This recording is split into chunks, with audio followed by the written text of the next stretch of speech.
السلام عليكم ورحمة الله وبركاته. أعوذ بالله من الشيطان الرجيم. بسم الله الرحمن الرحيم. الحمد لله رب العالمين، والصلاة والسلام على سيدنا ومولانا أبي القاسم المصطفى محمد صل على محمد وآل محمد وعلى آله الطيبين الطاهرين سيما بقية الله في الأرض وصل على همات المؤمنين والمستضعفين. أوصيكم عباد الله بتقوى الله. அளவற்ற அருளாளனும் நிகரற்ற அன்புடையனுமாகிய அல்லாஹுவின் பெயரை கொண்டு ஆரம்பம் செய்கின்றேன். சர்வ புகழும் புகழ்ச்சியும் ஏக வல்லோன் அல்லாஹ் சுப்ஹானஹு தஆலாவுக்கு உரியது. சாந்தியும் ஸலவாத்தும் கண்மணி நாயகம் ஸல்லல்லாஹு அலைஹி வஸல்லம் அன்னவர்கள் மீதும், அன்னவர்களது பரிசுத்த குடும்பத்தினர்கள், அஹ்லுல் பைத்துகள், இமாம்கள், அனைத்து சாலிஹீன்கள், நல்லடியார்கள் இந்த புனிதமான கடமையை நிறைவேற்றுவதற்காக வருகை தந்திருக்கும் மூமின்கள் உங்கள் அனைவர்கள் மீதிலும் உண்டாவதாக.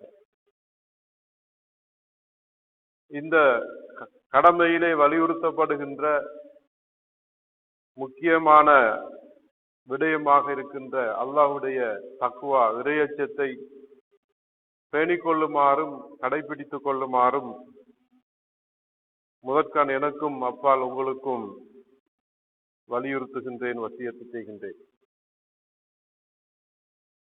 மேலான சகோதரர்களே, நாங்கள் வீற்றிருக்கின்ற இந்த மாதம் முஹர்ரம் மாதம். இஸ்லாமிய வரலாற்றிலே இந்த மாதம் முஸ்லிம்களுக்கு மாத்திரமல்ல, முழு உலக மனித சமூகத்துக்கும் ஒரு முக்கியமான ஒரு மாதமாக இருக்கின்றது. இந்த மாதத்தில் இடம்பெற்ற முக்கிய நிகழ்வு இமாம் ஹுசைன் அலைஹிஸ்ஸலாத்து வஸ்ஸலாம் அன்னவர்களுடைய பிரயாணம், அவர்களுடைய கர்பலா பயணம் முழு மனித சமூகத்திற்கும் மாபெரிய ஒரு பாடத்தை கற்றுத்தருகின்ற ஒரு நிகழ்வாக அமைந்திருக்கின்றது. ரமலான் மாதத்துக்கு பின்னால்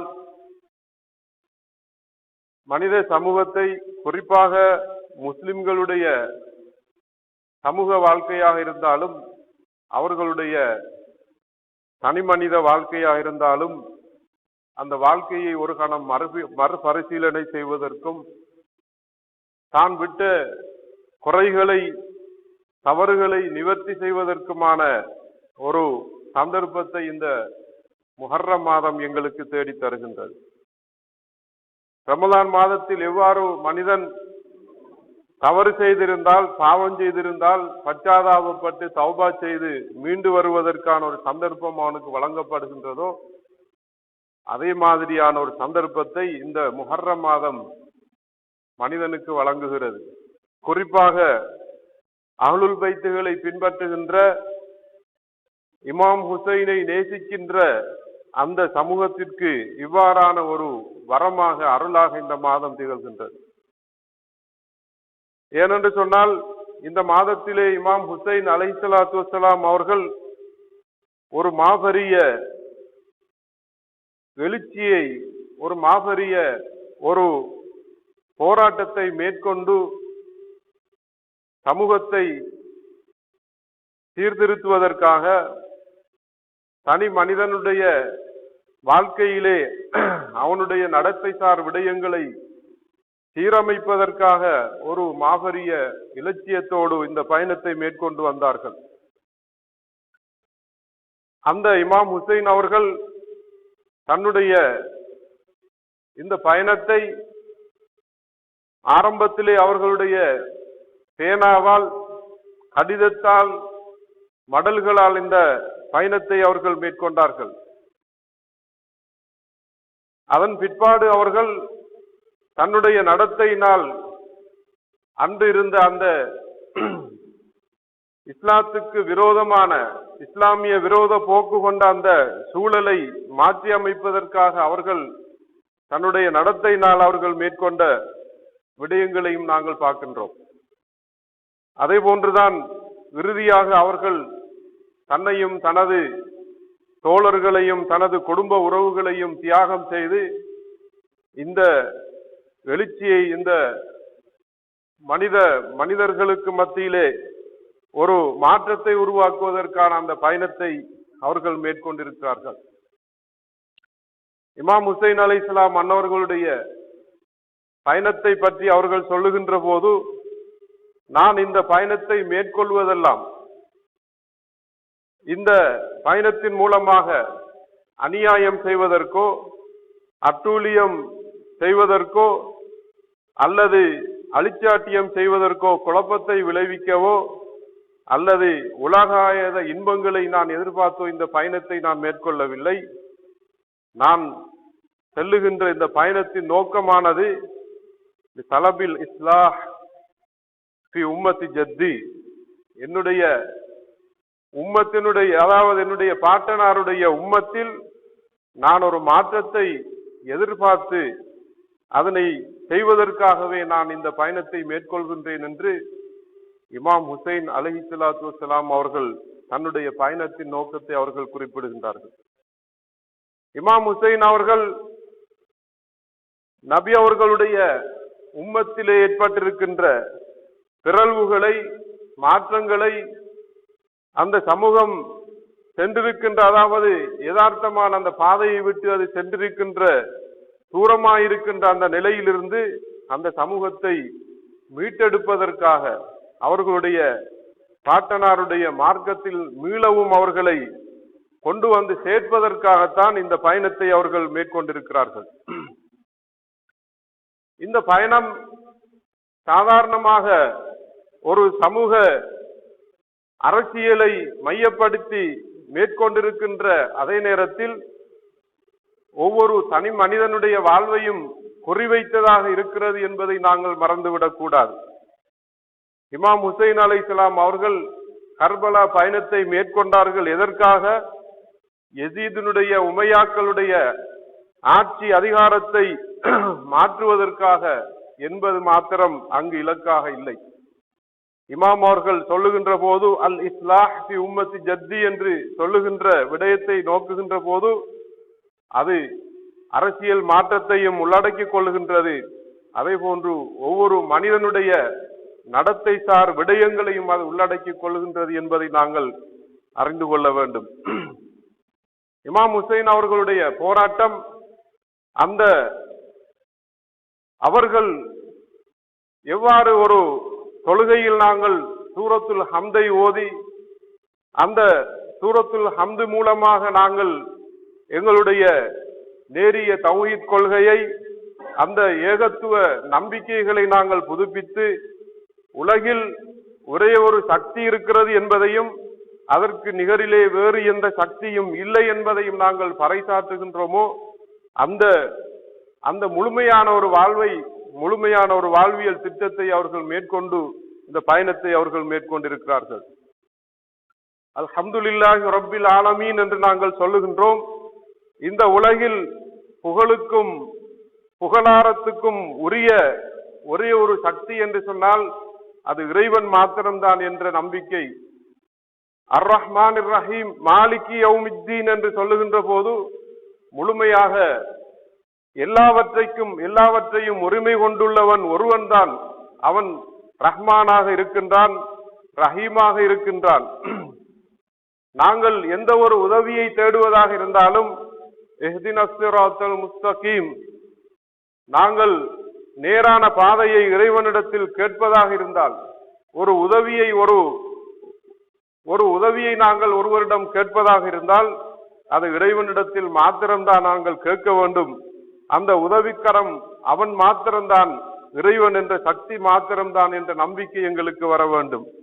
அதே போன்று சிராத்தல்லதீன அன்அம்த அலைஹிம் கைரில் மக்தூபி அலைஹிம், இந்த பாதையிலே நாங்கள் இறைவன் வெறுக்கின்ற அவனுடைய கோபத்திற்குள்ளான எந்த ஒரு பாதையிலிருந்தும் நாங்கள் விலகிக் கொள்ள வேண்டும், விலகிக் கொள்கிறோம் என்ற அந்த பிரகடனத்தை நாங்கள் தொழுகையிலே சொல்லிக் கொள்ளுகின்றோம், இறைவனோடு பேசிக் கொள்ளுகின்றோம். இறைவன் வெறுக்கின்ற அந்த தீமைகள், தவறுகள், பிழைகள் என்ன என்பது சாதாரணமாக அது ஒரு ஆட்சி அதிகாரத்தில் இருக்கின்ற அல்லது ஒரு அரசை நடத்துகின்ற அந்த அதிகாரிகளுக்கும் இருக்கின்றது. அதே போன்று சாதாரணமாக ஒரு குடிமகனாக, ஒரு சாதாரண மனிதனாக இருக்கின்ற ஒவ்வொரு மனிதனுக்கும் அவனுடைய வாழ்க்கையில் இறைவன் வெறுக்கின்ற விடயங்களில் இருந்து அவன் தவிந்து கொள்ள வேண்டிய ஒரு கடப்பாடு அவனுக்கு இருக்கின்றது. அவனுடைய மஹ்பூப், அவனுக்கு கோபத்துக்குள்ளான விடயங்கள் என்பது எங்களுடைய தனி மனித வாழ்க்கையிலே நாங்கள் இறைவனுக்கு உகப்பில்லாத, அவனுக்கு விருப்பம் இல்லாத, அவனுக்கு பிடிக்காத எத்தனையோ காரியங்களோடு நாங்கள் வாழ்ந்து கொண்டிருக்கின்றோம். ஹுப்பு துன்யா என்பது இந்த அடிப்படையாக அனைத்து பாவங்களின் திறவுகோலாக இருப்பது ஹுப்பு துன்யா. துன்யாவை நேசிப்பது, துன்யாவில் இருக்கின்ற இந்த சுகங்களை, சிற்றின்பங்களை நேசிப்பது, அதற்கு ஆசைப்படுவது என்பதுதான் முழுமையாக மனிதனை சகலவிதமான பாவங்களுக்கு விட்டு செல்கின்றது. அதனைத்தான் நாங்கள் கர்பலா களத்தில் கூட காண்கின்றோம். நான் என்கின்ற அந்த நிலையிலிருந்து மனிதன் விடுபடாமல் இருந்து நான் தான் ஆட்சி செய்ய வேண்டும், நான் தான் தீர்மானிக்க வேண்டும், நான் தான் எல்லாமாக இருக்க வேண்டும் என்று அன்றைய உமையாக்களுடைய அந்த அவர்களுடைய அதிகார வேட்கை தான் அந்த அவர்களுடைய அந்த சூழலை மாற்றி அமைத்து அந்த தவறான ஒரு போக்கை அந்த சமூகத்திலே இருப்பதற்கு வழிவகுத்திருக்கிறது. இதனைத்தான் இமாம் அவர்கள் இந்த மனித சமூகத்தை அன்றிருந்த அந்த நிலையிலிருந்து பாதுகாப்பதற்காக, விடுவிப்பதற்காக அவர்களுடைய போராட்டத்தை அவர்கள் தொடங்கி இருக்கிறார்கள். இந்த சூரத்துல் ஃபாத்தியாவிலே நாங்கள் மக்தூபி அலைஹிம் என்று சொல்லுகின்றோம். அதே நேரத்தில் அவனுக்கு உகப்பான விடயங்கள் என்ன? மஹ்பூபி அலைஹிம் என்றால் அந்த மக்தூபி அலைஹிமை நாங்கள் தவிர்த்து அவனுக்கு பிடித்த விடயங்கள் என்ன? இந்த உலகத்திலே அநியாயம், அடக்குமுறை, அசத்தியம், கொடுக்கல் வாங்கல்களில் மனிதன் செய்கின்ற முறைகேடுகள், நிறைவு அதாவது அளவுகளில் அவனுடைய கொடுக்கல் வாங்கல்களில் அவன் செய்கின்ற தவறுகள், அதே போன்று அவனுடைய தனிமனித வாழ்க்கை எதுவாக இருந்தாலும் அவன் விடுகின்ற அந்த தவறுகள் எல்லாம் இறைவனுக்கு அவனுடைய வெறுப்பையும் அவனுடைய அந்த கோபத்தையும் உண்டு பண்ணக்கூடியவைகளாக இருக்கின்றன. இதனால் தான் நாங்கள் அவனுடைய விருப்பத்துக்குரிய விடயங்களை செய்து நாங்கள் தினமும் அவனுக்கு அடிபணிந்த நல்லடியார்களாக இருக்க வேண்டும் என்று இறைவன் எங்களிடத்தில் எதிர்பார்க்கின்றார். இதனால் தான் இமாம் ஹுசைன் அலைஹிஸ்ஸலாத்து வஸ்ஸலாம் அவர்கள் இந்த தௌஹீதிய இந்த சிந்தனையில் தான் அவர்கள் தன்னுடைய பயணத்தை மேற்கொண்டார்கள். அதனை நிலைநிறுத்துவதற்காகத்தான் அவர்கள் போராடினார்கள். குர்ஆன் நபிகள் நாயகம் ஸல்லல்லாஹு அலைஹி வஸல்லம் அன்னவர்களுடைய பாதை, இவை இரண்டும் தான் இமாம் ஹுசைன் அவர்களுடைய போராட்டத்தின் இலக்காக இருந்தது. அவைகளுடைய போதனைகள் தான் அவர்கள் அந்த போதனைகளை உயிர்ப்பிப்பதற்காகத்தான் அந்த போராட்டத்தை அவர்கள் முன்னெடுத்திருக்கிறார்கள். குர்ஆன் மனிதனை எதனை நோக்கி அழைக்கிறது? அவனை ஓரிரை கோட்பாடு, அந்த தௌஹீதிய வாழ்க்கை, இறைவனை மையப்படுத்திய ஒரு வாழ்க்கையை நோக்கி மனிதனை அழைக்கிறது. சமூக நீதியை நோக்கி அழைக்கிறது. மனிதனுடைய சிறந்த தங்கையான அந்த அவனுடைய பெருமானங்களை நோக்கி குர்ஆன் அழைக்கிறது. அதே போன்றுதான் நபிகள் நாயகம் ஸல்லல்லாஹு அலைஹி வஸல்லம் அன்னவர்களுடைய அழைப்பும் இருந்திருக்கிறது என்பதை நாங்கள் பார்க்கின்றோம். இந்த குர்ஆனுடைய போதனைகள், அதே போன்று இறை தூதர் ஸல்லல்லாஹு அலைஹி வஸல்லம் அன்னவர்களுடைய போதனைகள், அதே போன்று அவர்களுக்கு பின்னால் வந்த இமாம்களுடைய போதனைகள், இமாம் அலி அலைஹிஸ்ஸலாம் அவர்களுடைய போதனை, அவர்களுடைய நடத்தை, அவர்களுடைய வழிமுறைகளை எல்லாம் நாங்கள் பார்க்கின்ற போது இந்த ஏகத்துவ நம்பிக்கையிலே, இந்த இறைவனை மையப்படுத்திய வாழ்க்கையிலே தான் இருந்திருக்கிறது என்பதை நாங்கள் புரிந்து கொள்கின்றோம். இமாம் அலி அலைஹிஸ்ஸலாம் அவர்கள் ஓரிடத்திலே அவர்கள் சொல்லுகின்ற போது, ஒரு யூத பெண்மணியின் காலணியில் அணிந்திருக்கின்ற அந்த காலணியை ஒருவன் திருடிக் கொண்டு செல்வானாக இருந்தால் அந்த திருட்டு செயலை நினைத்து அழுது கவலையில் ஒரு மனிதன் இறந்து போவது என்பது, மரணித்து போவது என்பது ஒரு சிறப்புக்குரிய விடயம் என்று சொல்லுகின்றார்கள். இவ்வாறு ஒவ்வொரு மனிதனுடைய சாதாரணமாக உலகில் அதாவது நடந்து ஒழுகின்ற அனைத்து விடயங்களிலும் அவர்கள் மிகவும் நுணுக்கமாக இருந்திருக்கிறார்கள். இறைவனுடைய கட்டுப்பாடுகளை, இஸ்லாம் விதித்த விதிமுறைகளை அவர்கள் செய்தொழுவதற்காக இந்த உலகத்திலே அவர்கள் முயற்சித்திருக்கிறார்கள். அதே போன்றுதான் இமாம் ஹசன் அலைஹிஸ்ஸலாம் அன்னவர்களுடைய வாழ்க்கையை கூட நாங்கள் பார்க்கின்ற போது முழுமையாக இறைவனுக்கு அடிபணிந்த ஒரு அடியானாக அவர்கள் திகழ்ந்திருக்கிறார்கள் என்பதை நாங்கள் பார்க்கின்றோம். இந்த பாதையிலே, இந்த வழியிலே வந்தவர்கள் தான் இமாம் ஹுசைன் அலைஹிஸ்ஸலாம் அவர்கள். இமாம் ஹுசைன் அவர்களை நாங்கள் அவர்களை ஜியாரத்து செய்கின்ற போது அவர்களுக்காக ஓதுகின்ற ஒரு ஜியாரத்து நாமா இருக்கின்றது. அந்த ஜியாரத்து நாமாவிலே நாங்கள் இமாம் ஹுசைனை நபிமார்களின் வாரிசாக நாங்கள் விழித்து பேசுகின்றோம். அஸ்ஸலாமு அலைக்க யா வாரிச ஆதம சஃபுவத்தில்லா, ஆதமுடைய வாரிசாக, நூஹு அலைஹிஸ்ஸலாம் அவர்களுடைய வாரிசாக, இப்ராஹிம் அலைஹிஸ்ஸலாம், மூசா அலைஹிஸ்ஸலாம், ஈசா அலைஹிஸ்ஸலாம், இறைத்தூதர் ஸல்லல்லாஹு அலைஹி வஸல்லம் அவர்களுடைய வாரிசாக நாங்கள் இமாம் ஹுசைனை பார்க்கின்றோம், சொல்லுகின்றோம். ஒவ்வொரு நபிமாரிடத்தில் இருந்தும் இமாம் ஹுசைன் அவர்கள் ஒரு வராசத்தை எங்களுக்கு கொண்டு வந்திருக்கிறார்கள், ஒரு வாரிசு சொத்தை எங்களுக்கு கொண்டு வந்திருக்கிறார்கள். ஆதம் அலைஹிஸ்ஸலாம் அவர்களுடைய வராசத்தாக இறைவன் கற்றுக் கொடுத்த அந்த அறிவு கலிமாத்துகளை அவர்கள் எங்களுக்கு வராசத்தாக கொண்டு வந்திருக்கிறார்கள்.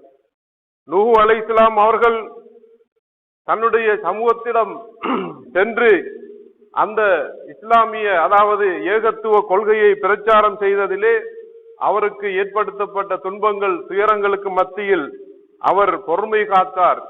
அந்த பாதையிலே அவர் காத்திரமாக நிலைத்து நின்றார், பின்வாங்காமல் இருந்தார்.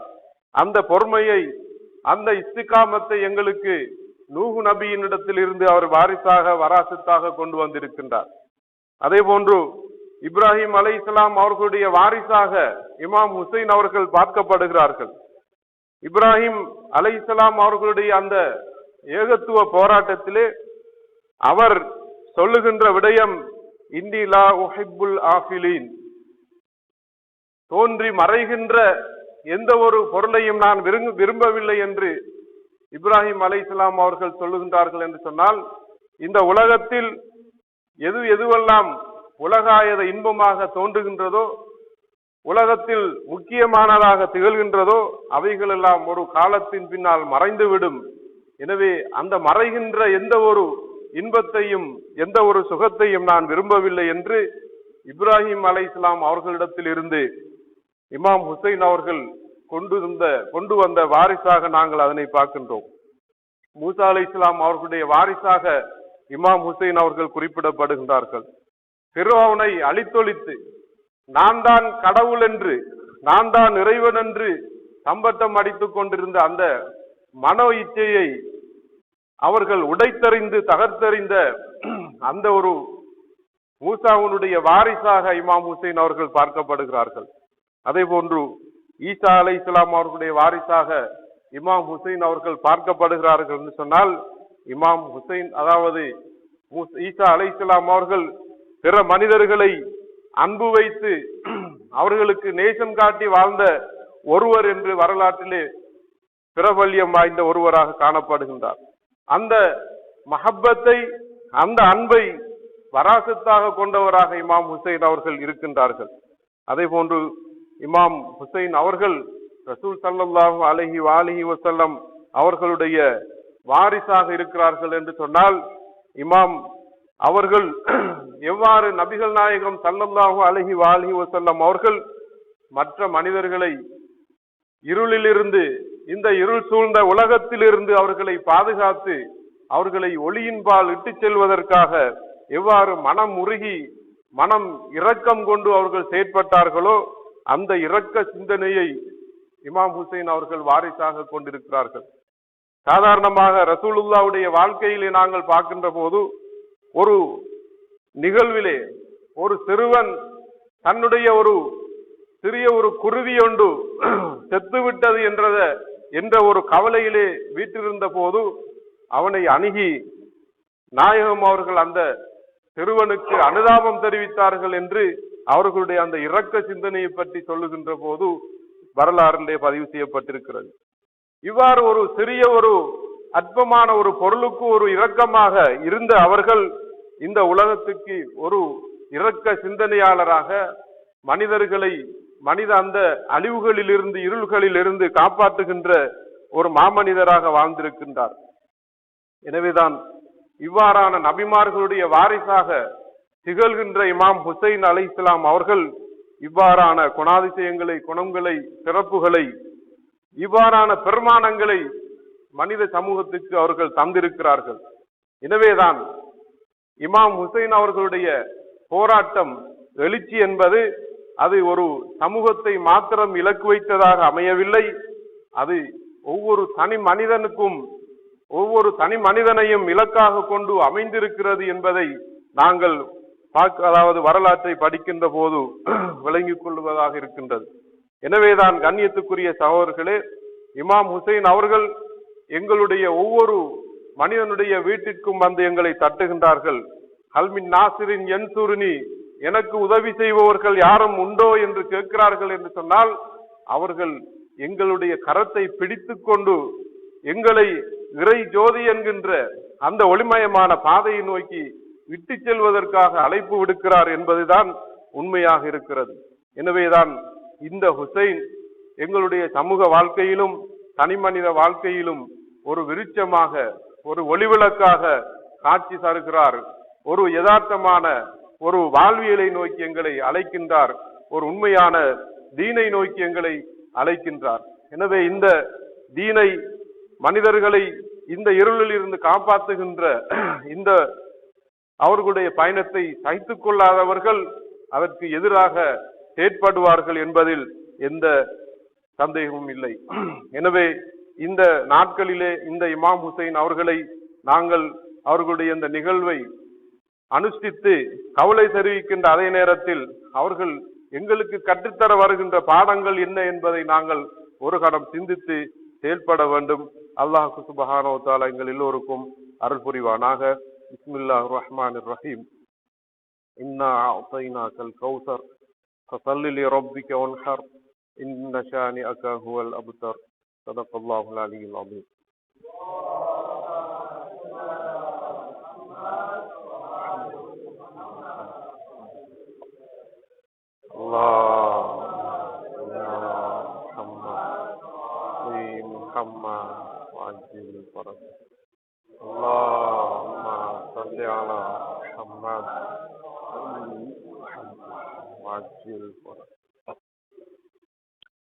Bismillahirrahmanirrahim. Alhamdulillahi Rabbil Alameen. Wassalatu wassalamu ala ashrafil mursalin. Abil Qasim Sayyidina wa Nabiyina Maulana Muhammad. Allahumma salli ala Muhammad wa ali Muhammad. Assil faraj. Siyama aliyin amiril mu'minin wa habibatihi Zahra wal Hasani wal Husayn Sayyidi shababi ahlil jannah.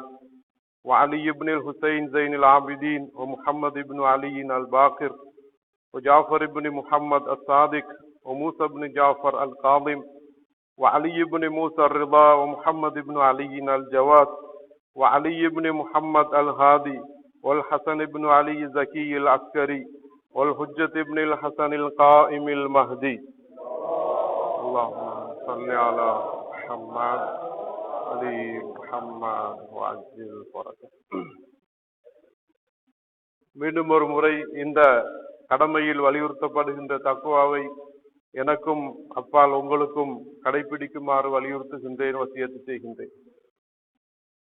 கண்ணியத்துக்குரிய சகோதரர்களே, இமாம் ஹுசைன் அவர்களுடைய அந்த பயணம் சமூகத்தை ஒரு சீரான பாதைக்கு இட்டு செல்லுகின்ற ஒரு எழுச்சி பயணமாக இருக்கின்றது.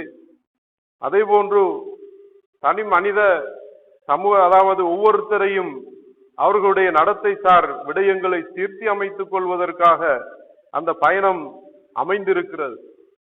தலபில் இஸ்லாஹ் ஃபி உம்மத்தி ஜத்தி, இஸ்லாஹ் என்பது அது சமூகத்தையும் உள்ளடக்கிக் கொள்ளுகின்ற, அதே நேரத்தில் ஒவ்வொரு தனி மனிதனையும் அவனுடைய முழு விவகாரங்களையும் உள்ளடக்கிக் கொள்ளுகின்ற ஒரு அம்சமாக இருக்கிறது என்பதை நாங்கள் அறிந்து கொள்ள வேண்டும்.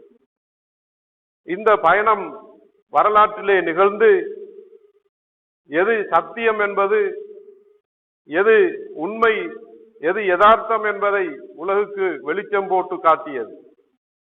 எங்கு இருள் இருக்கிறது, யார் அந்த இருள் நிறைந்த வாழ்க்கையிலே சங்கமித்து இருக்கிறார்கள் என்பதை அது அழகாக காட்டிவிட்டது. இதனால்தான் இந்த ஹுசைனுடைய போராட்டத்தை, இந்த ஹுசைனுடைய அந்த பயணத்தை சகித்துக் கொள்ள முடியாத அந்த சண்டாளர்கள் ஹுசைனுக்கு எப்போதுமே தடை விதித்துக் கொண்டிருந்தார்கள். ஹுசைனுக்கு எப்போதும் தடை கல்லாக அவர்கள் மாறியிருந்திருக்கிறார்கள். இதனால்தான் இஸ்லாமிய வரலாற்றிலே அன்று தொட்டு இன்று வரைக்கும் இந்த ஹுசைனிய பாதைக்கு தடை ஏற்படுத்துகின்றவர்கள் இந்த இமாம் ஹுசைன், இந்த அஹ்லுல் பைத்துகள் வந்த அந்த பாதையை அவர்கள் திரிவுபடுத்தி மக்கள் மத்தியிலே அதனை பற்றிய தவறான நம்பிக்கைகளை உருவாக்கி அந்த அஹ்லுல் பைத் சிந்தனைக்கு மாற்றமான கருத்துக்களை, குற்றச்சாட்டுகளை உருவாக்கி மக்கள் அந்த உண்மையான அந்த பாதையை அடைந்து கொள்ளாமல் தடுக்கின்ற முயற்சிகளை அவர்கள் செய்து வருகின்றார்கள். இந்த அடிப்படையில் தான் இந்த அஹ்லுல் பைத்துகள் பின்பற்றுகின்ற இந்த பாதையை, இந்த மதுஹபை அவர்கள் குறிவைத்து பல்வேறுபட்ட குற்றச்சாட்டுகளை அவர்கள் முன்வைத்து வருவது இதற்காகவே தான். இங்கு இந்த குற்றச்சாட்டுகளில் ஒன்றாக இருக்கின்ற ஒரு விடயத்தை இங்கு மிகவும் சுருக்கமாக நான் உங்களோடு பகிர்ந்து கொள்ள விரும்புகின்றேன். அநேகமாக எல்லோரும் பேசிக் கொள்ளுகின்ற விடயம், நாங்கள் அஹ்லுல் பைத்துகளுடைய இந்த பாதையை பற்றி, ஷியாயிசத்தை பற்றி நாங்கள் கதைத்தால் அவர்கள் முதல் சொல்லுகின்ற ஒரு குற்றச்சாட்டு, இந்த ஷியாயிசத்தை தோற்றுவித்தவர் ஒரு யூதர், அப்துல்லாஹ் இப்னு சபா என்ற ஒரு மனிதர் என்ற இந்த கருத்தை அவர்கள் இலகுவாக சொல்லிவிடுவார்கள். இந்த குற்றச்சாட்டை நாங்கள் வரலாற்று ரீதியாக, ஆய்வு ரீதியாக நாங்கள் ஆராய்ந்து பார்க்கின்ற போது இது ஒரு புனையப்பட்ட, ஒரு இட்டுக்கட்டப்பட்ட கதை என்பதை நாங்கள் மிகவும் இலகுவாக அறிந்து கொள்ள முடியும். ஏனென்று சொன்னால் அஹ்லுல் பைத்துகள், அதாவது ஷியா முஸ்லிம்கள், அவர்கள் பின்பற்றுகின்ற அஹ்லுல் பைத்துகள், ஏன் அவர்கள் குர்ஆனை அஹ்லுல் பைத்தை பின்பற்றுகின்றார்கள் என்று சொன்னால், இறை தூதர் ஸல்லல்லாஹு அலைஹி வஸல்லம் அவர்களுடைய பணிப்புரைக்கு அமைவாக ஹதீஸு ஸகலைன் என்று நான் உங்கள் மத்தியில் 2 விடயங்களை விட்டு செல்லுகின்றேன், அவ்விரண்டையும் நீங்கள் பின்பற்றினால் வழி தவற மாட்டீர்கள் என்று சொன்ன அந்த பணிப்புரைக்கு அமையவே ஷியாக்கள் அஹ்லுல் பைத்துகளை பின்பற்றுகின்றார்கள். எனவேதான் இவ்வாறு இருக்கின்ற இந்த தருணத்திலே சொல்லப்படுகின்ற குற்றச்சாட்டு, ஷியாக்கள் அதாவது அப்துல்லாஹ் இப்னு சபா என்கின்ற மனிதனால் உருவாக்கப்பட்டவர்கள் என்று. அவ்வாறு சொல்லுகின்ற இந்த குற்றச்சாட்டை கூடுதலாக சமூகத்திலே பிரச்சாரம் செய்து கொண்டிருப்பவர்கள் இப்னு தைமியா என்கின்ற சலஃபிய வஹாபிய சிந்தனையில் இருக்கின்ற அவரும், அவரை பின்பற்றுகின்ற அந்த சிந்தனையை பின்பற்றுகின்ற மனிதர்களும் தான் என்பதையும் நாங்கள் அறிந்து கொள்ளலாம். எனவேதான் இங்கு இந்த கதையை நாங்கள் சற்று ஆராய்ந்து பார்க்க வேண்டிய ஒரு கடப்பாடு எங்களுக்கு இருக்கிறது. இதிலேதான் இந்த கதையை சரியாக ஆராய்ந்த அறிஞர்கள் சொல்லுகின்றார்கள், இந்த அப்துல்லா இப்னு சபா என்கின்ற கதை இது வரலாற்று நூலிலே முதலாக தாரிகுல் உமம் வல் முலூக் என்கின்ற, அதாவது தாரிகு தபரி என்ற நூலிலே தான் இந்த கதை எழுதப்பட்டிருக்கிறது. இது ஹிஜ்ரி 310 பதிவு செய்யப்பட்டிருக்கக்கூடிய ஒரு சம்பவமாக இருக்கிறது. அதாவது இந்த ஜரீர் தபரி அவர்கள் 310 பிறந்திருக்கிறார்கள். அந்த காலப்பகுதியிலே தான் இந்த கதையை அவர் தன்னுடைய நூலிலே எழுதியிருக்கிறார். இவர்தான் முதலில் இந்த கதையை பதிவு செய்தவர். அதற்கு பின்னால் அவரை தொடர்ந்து இப்னு அசீர் என்று சொல்லுகின்ற வரலாற்று ஆசிரியர் 630 இருந்தவர். அவர் தனது அல் காமில் ஃபித் தாரிக் என்ற நூலிலும், அதே போன்று இப்னு கசீர் என்பவர் 774 ஹிஜ்ரியிலே வாழ்ந்தவர். அவர் தன்னுடைய அல் பிதாயத்து ஒன் நிஹாயாவிலும், அதே போன்று இப்னு கல்தூன் என்று சொல்பவர் ஹிஜ்ரி 808 தனது தாரிகுல் அதாவது இப்னு கல்தூன் என்ற நூலிலும் இந்த கதையை பதிவு செய்திருக்கிறார். இந்த தபரி தவிர்ந்த மற்ற அனைவர்களும் இந்த கதையை தாரிகு தபரி என்ற அந்த நூலில் இருந்துதான் பதிவு செய்திருக்கிறார்கள். அதே போன்று பின்னாலும் சில எழுத்தாளர்கள் இந்த கதையை பதிவு செய்திருக்கிறார்கள் அவர்களுடைய வரலாறு ஏடுகளிலே. குறிப்பாக முகமது ரஷீத் ரிதா அவர்கள் 1354 தனது அசுன்னா வ ஷியா என்ற நூலிலும், அதே போன்று அஹ்மத் அமீன் என்பவர் 1372 ஹிஜ்ரியிலே தனது ஃபஜ்ருல் இஸ்லாம் என்ற நூலிலும், ஹரீத் வஜிதி என்பவர் 1370 ஹிஜ்ரியிலே அவர் தாயிரத்துல் மாரிஃப் என்ற நூலிலும், ஹசன் இப்ராஹிம் ஹசன் என்பவர் தனது தாரிகுல் இஸ்லாமி சியாசி என்ற நூலிலும் இந்த கதையை பதிவு செய்திருக்கிறார்கள். இங்கு சொல்லப்பட்ட இந்த சிந்தனையாளர்கள் எவரும் இந்த கதைக்கான மூல ஆதாரத்தை குறிப்பிடாமல் தான் இந்த கதையை சொல்லியிருக்கிறார்கள். இந்த வரலாற்று இந்த பதிவை நுணுக்கமாக ஆராய்ந்த அறிஞர்கள் சொல்லுகின்றார்கள், இந்த கதையை பதிவு செய்திருப்பது தபரி என்று சொல்லுகின்ற வரலாற்று ஆசிரியர் மாத்திரம்தான் இதனை முதல் பதிவு செய்திருக்கிறார். எனவே இந்த தபரி அவர்களுடைய அந்த பதிவை ஆராய்ந்த அறிஞர்கள் சொல்லுகின்றார்கள், இந்த கதையை பதிவு செய்திருக்கக்கூடிய, அதாவது தபரி அவர்கள் இந்த கதையை 3 ராவிகளிடத்தில் இருந்து அதனை பதிவு செய்கிறார். அதிலே முதலாவது ஒருவர் சிர்ரி என்பவர், இரண்டாவது ஷுவைப் என்பவர், மூன்றாவது சைஃப் இப்னு அம்ரு தமீமி என்ற ஒருவர்.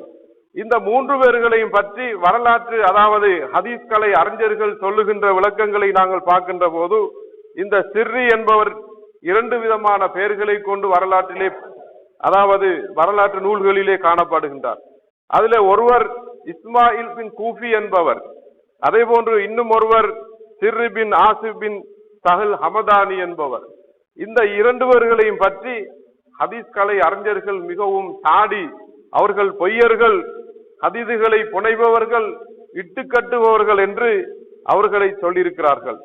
இமாம், அதாவது யஹ்யா பின் கத்தான் என்பவர் கூறுகின்றார், இஸ்தபான் அலி கிஸ்புஹு ஃபி மஜ்லிஸின் வாஹிதின். இந்த சிர்ரி அவர்களை பற்றி சொல்லுகின்ற போது இவர் பொய்யை சொல்லுபவர்.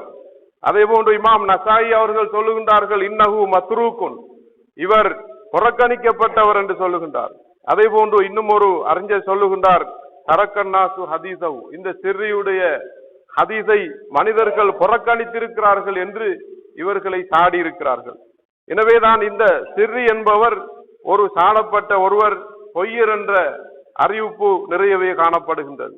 இரண்டாவது இந்த ரிவாயத்தை செய்திருக்கக்கூடிய ஒரு ராவி ஷுவைப் என்பவர், இவரையும் அனைத்து ஹதீஸ் கலை அறிஞர்களும் இவரை ஒரு பொய்யர் என்று சொல்லியிருக்கிறார்கள். அதே போன்று மூன்றாவதாக இருப்பவர் சைஃப் பின் அம்ரு தமீமி என்பவர். அவருடைய சரித்திரத்தை பார்க்கின்ற போது உத்துஹிம பிஸ்ஸிந்திகா, இவர் மார்க்கத்திற்கு துரோகம் செய்கின்ற ஒருவர் என்று இவர் சாடப்பட்டிருக்கிறார். ஆமத்துன் ஹதீதுஹு முன்கருன், இவர் ஒரு அறிவு முதிர்ச்சி இல்லாத ஒரு பாமரர், இவருடைய ஹதீதுகள் நிராகரிக்கப்படும் என்று அறிஞர்கள் சாடியிருக்கிறார்கள். எனவேதான் இந்த ராவிகளை நாங்கள் உற்று நோக்குகின்ற போது இவர்கள் எவருமே நம்ப தகுந்தவர்கள் அல்ல என்ற காரணத்தினால் இந்த தபரி அவர்களுடைய அறிவிப்பு நிராகரிக்கப்பட்டிருக்கிறது. எனவே இந்த அறிவிப்பு நிராகரிக்கப்பட்டால் இந்த அப்துல்லாஹ் இப்னு சபா என்கின்ற இந்த கதை ஒரு கட்டுக்கதையாக, ஒரு புனையப்பட்ட ஒரு கதையாக மாறிவிடுகிறது. இதனால் தான் முக்கியமான ஒரு இஸ்லாமிய அறிஞர், அதாவது தாஹா ஹுசைன் என்று சொல்லுகின்ற ஒருவர் இது பற்றி சொல்லுகின்ற போது இந்த கதையானது அப்துல்லாஹ் இப்னு சபா என்கின்ற கதையானது ஒரு சோடிக்கப்பட்ட ஒரு கதை என்று அவர் சொல்லுகின்றார். ஏனென்று சொன்னால் அவர் சில முக்கியமான விடயங்களை கூறுகின்றார். அதிலே ஒன்று அவர் சொல்லுகின்றார், இந்த கதை முக்கியமான வரலாற்று கேடுகளில் எதிலுமே பதிவு செய்யப்படவில்லை. இப்னு சாத் பலாதிரி போன்ற எந்த ஒரு கிரந்தத்திலும் இது பதிவு செய்யப்படவில்லை. அதே போன்று சைஃப் இப்னு அம்ரு தமீமி என்பவர் ஒரு சாடப்பட்ட ஒரு பொய்யர். அதே போன்று நபித்தோழர்கள் வாழ்ந்த காலத்திலே இப்னு சபா என்ற ஒரு மனிதன் இருந்திருந்தால் அந்த நபித்தோழர்கள் அந்த இப்னு சபாவை பார்த்து மௌனமாக இருந்தார்களா? குறிப்பாக அந்த இப்னு சபாவுடைய அதாவது குழப்பங்கள் நிறைந்த அந்த காலத்திலே, அதாவது உஸ்மான் அவர்களுடைய ஆட்சி காலம் என்று வைத்துக் கொண்டிருந்தாலும் உஸ்மான் அவர்களும் இந்த அப்துல்லாஹ் இப்னு சபா தொடர்பாக எந்த விதமான நடவடிக்கையும் எடுக்காமல் இருந்தார்களா என்ற கேள்விகள் எழும் என்ற காரணத்தினால் அவர் சொல்லுகின்றார், இந்த கதை அதாவது ஷியாக்களுக்கு எதிராக இட்டுக்கட்டப்பட்ட ஒரு புனையப்பட்ட கதை என்றும் இது இப்படியான ஒரு மனிதன் வெளித்தோற்றத்தில் இருக்கவில்லை என்றும் அவர் சொல்லுகின்றார். இவருடைய அல் பிதா அதாவது அல் ஃபித்னத்துல் குப்ரா என்ற தாஹா ஹுசைன் ஒரு எகிப்திய அறிஞர், அவருடைய அந்த நூலிலே இந்த விடயங்களை அவர் மிகவும் நுணுக்கமாக சொல்லுகின்றார். கண்ணியத்துக்குரிய சகோதரர்களே, இப்னு சபாவுடைய கதையை சொல்பவர்கள் அவர்கள் சில விடயங்களை அதனோடு சேர்த்து இணைத்து சொல்வார்கள். இப்னு சபா இமாம் அலி அவர்களுக்கு ஒரு தெய்வீக தன்மையை சொல்லியிருந்தான், அந்த கோட்பாட்டை கொண்டிருந்தான் என்று சொல்லுகின்றார்கள். ஆனால் உண்மையில் இமாம் அலியை பின்பற்றுகின்ற ஷியாக்கள் யாரும் இமாம் அலிக்கு தெய்வீக தன்மை இருப்பதாக யாருமே சொல்லுவதில்லை. எனவேதான் இந்த அப்துல்லாஹ் இப்னு சபா என்ற கதை அதனுடைய வரலாற்று நூல்களை எல்லாம் ஆராய்ந்து பார்க்கின்ற போது ஒரு அடிப்படை அற்றதும் அதற்கு எந்த விதமான ஆதாரங்களும் இல்லாத ஒரு கதை. அந்த கதையை அறிவித்திருப்பவர்கள் எல்லாரும் போலியான ஹதீதுகளை திருடுபவர்கள், பொய்யர்கள் என்று சாடப்பட்டவர்களாக இருக்கிறார்கள். இந்த அப்துல்லாஹ் இப்னு சபா என்ற கதையை ஒரு ஆராய்ந்து அதனை ஒரு பெரிய ஒரு நூலாக வெளியிட்டிருக்கின்றார்கள் அல்லாமா அஸ்கரி என்று சொல்லுகின்ற மாபெரும் அறிஞர். அவருடைய நூலுக்கு இதுவரைக்கும் எந்த விதமான மறுப்பும் எழுதப்படவில்லை என்பதை நாங்கள் அறிந்து கொள்ள வேண்டும். எனவேதான் ஷியாயிசத்தை உருவாக்கியவர் யார் என்று கேட்கின்ற போது இங்கு பலர்கள், அதாவது இந்த அப்துல்லாஹ் இப்னு சபாவை சொல்லுகின்றவர்கள் ஷியாயிசம் எப்போது உருவானது என்று அந்த கருத்தை கூட பல்வேறுபட்ட விதத்திலேதான் அவர்கள் சொல்லுகின்றார்கள். சிலர்கள் சக்கீஃபாவிலே தான் ஷியாயிசம் அதாவது தோன்றியது என்றும், இன்னும் சிலர்கள் இமாம் அலி அவர்களுடைய அதாவது ஆட்சி காலத்தில் தான் சிஃபின் யுத்தம் அதாவது ஜமல் யுத்தம் போன்ற யுத்தத்தில் தான் தோன்றியது என்றும், இன்னும் சிலர்கள் கர்பலா போரில் தான் ஷியாக்கள் தோன்றினார்கள் என்றும், இவ்வாறு பல்வேறுபட்ட முரண்பாடான கருத்துக்களை அவர்கள் கொண்டிருப்பதும் இந்த கதை உண்மையற்றது என்பதை எங்களுக்கு வெளிக்கொணர்ந்து இருக்கின்றது.